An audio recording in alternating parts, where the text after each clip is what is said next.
exportações da China aumentaram muito. E você tem vários setores da indústria brasileira que estão se queixando da concorrência chinesa. Então, você tem fabricantes de máquinas e de equipamentos que dizem que não têm condições de concorrer com os preços dos chineses. E que se isso seguir por muito tempo, eles vão fechar. E aí é a questão de que tipo de país o Brasil quer ser.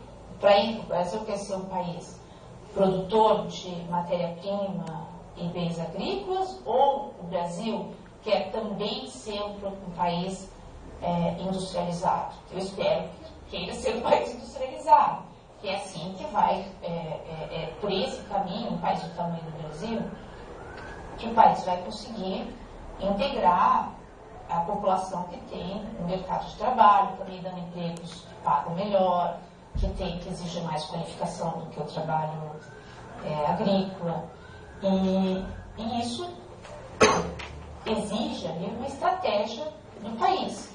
Com certeza não dá um país como o Brasil, que quer aumentar suas exportações e quer ter uma inserção no comércio mundial, para se manter um câmbio tão valorizado como o nosso está hoje. Dizer isso, com o tempo, seguramente vai tirar espaço dos produtos industriais brasileiros no cenário internacional. E a consequência não é... Cláudia, pelo que você está falando do modelo econômico, né, da China, você acha que é ele hoje que está dando certo? É ele hoje que deveria se espelhar? Olha, eu acho que algumas coisas que funcionam, né? A questão do câmbio, de manter um câmbio desvalorizado, que dê competitividade para os seus produtos, a questão do planejamento, ou seja, você ter eu acho que nos moldes chineses tão detalhado, tão amplo como os chineses, mas eu acho que falta ao Brasil uma visão um pouco mais de longo prazo. O Brasil está constantemente resolvendo emergências, né? Qual vai ser o superávit primário, a inflação, a taxa de juros, que são questões conjunturais, e não há uma reflexão sobre questões estruturais e de longo prazo. Outra questão que acho que é crucial, que a China fez, e que teve um papel muito importante no desenvolvimento chinês, é o investimento em infraestrutura. A China investiu muito em infraestrutura, em estradas, em ferrovias, em portos. Tem um geógrafo da USP, que até me ajudou no livro, Elias Jabbour. Ele fez a tese de mestrado dele sobre os investimentos da China em infraestrutura de energia e transportes. Os números que ele levantou, ele teve na China, viajou, ele mostra que de 95, 97 a 2005, uma década, a China investiu 800 bilhões de dólares na sua infraestrutura de transporte e energia. Na mesma época, o Brasil investiu 18 bilhões de dólares. Ou seja, é uma diferença. É óbvio que falar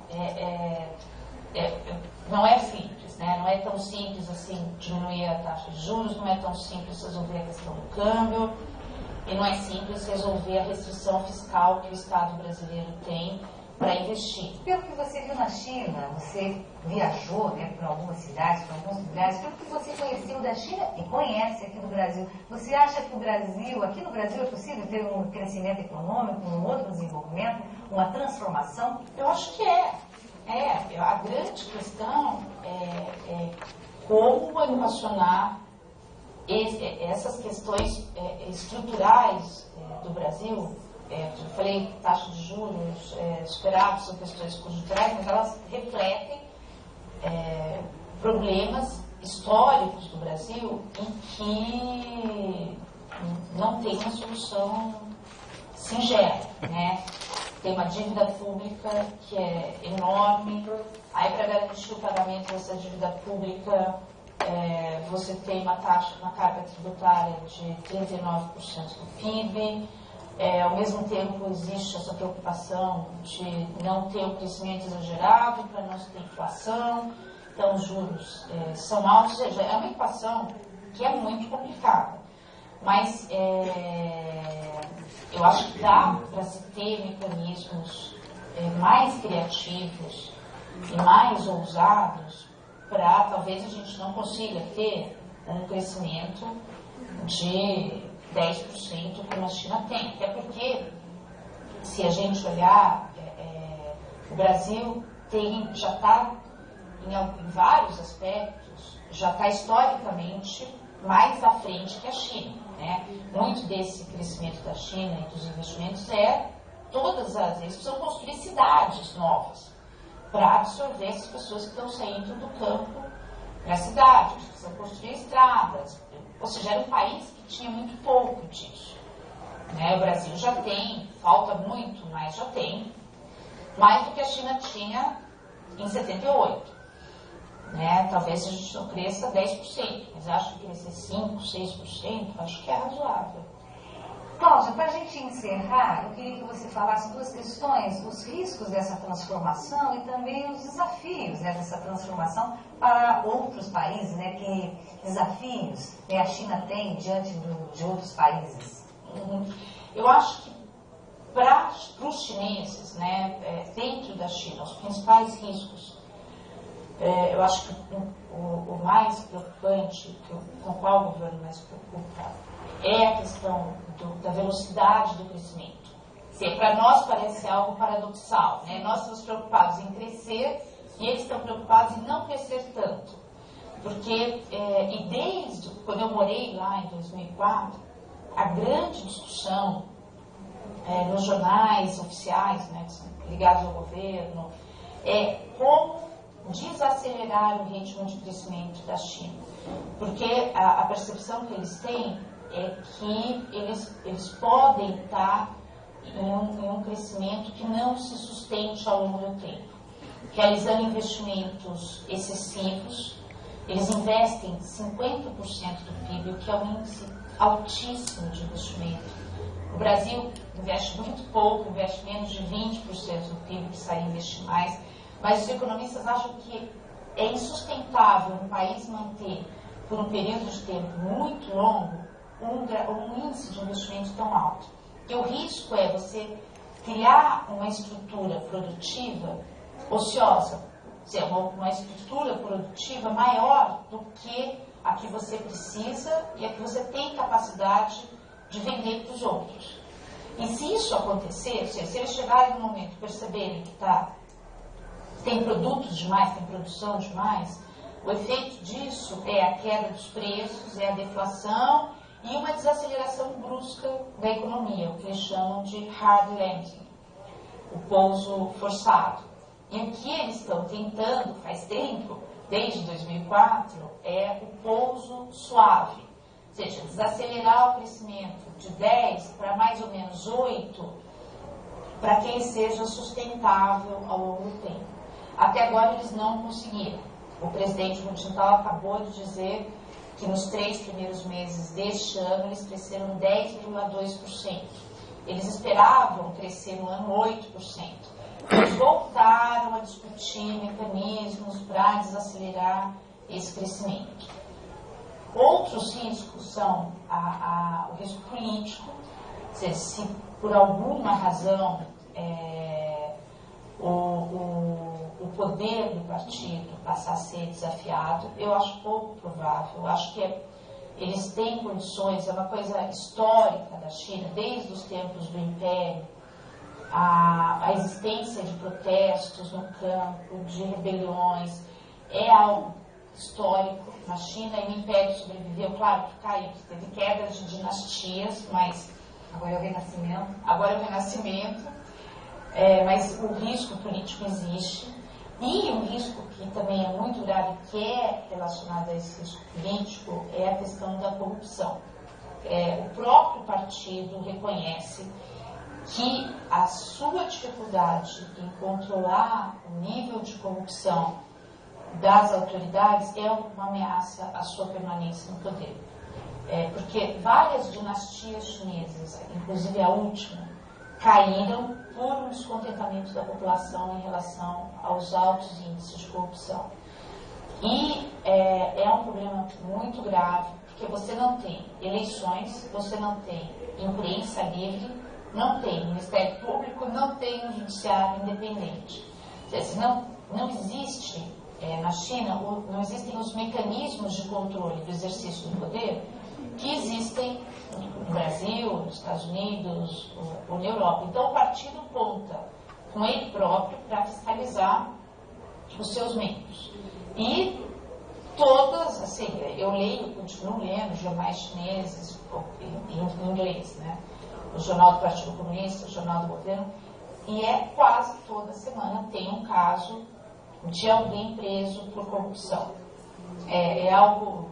Aí esse já saiu na matéria que em 15 dias eles fizeram uma mega blitz contra a corrupção e prenderam 400 pessoas, 400 ou 4 mil. Mas é uma coisa absurda, assim.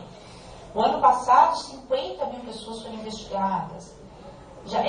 Eu acho que a corrupção é um risco, a legitimidade deles e a própria reação da população ao poder do partido.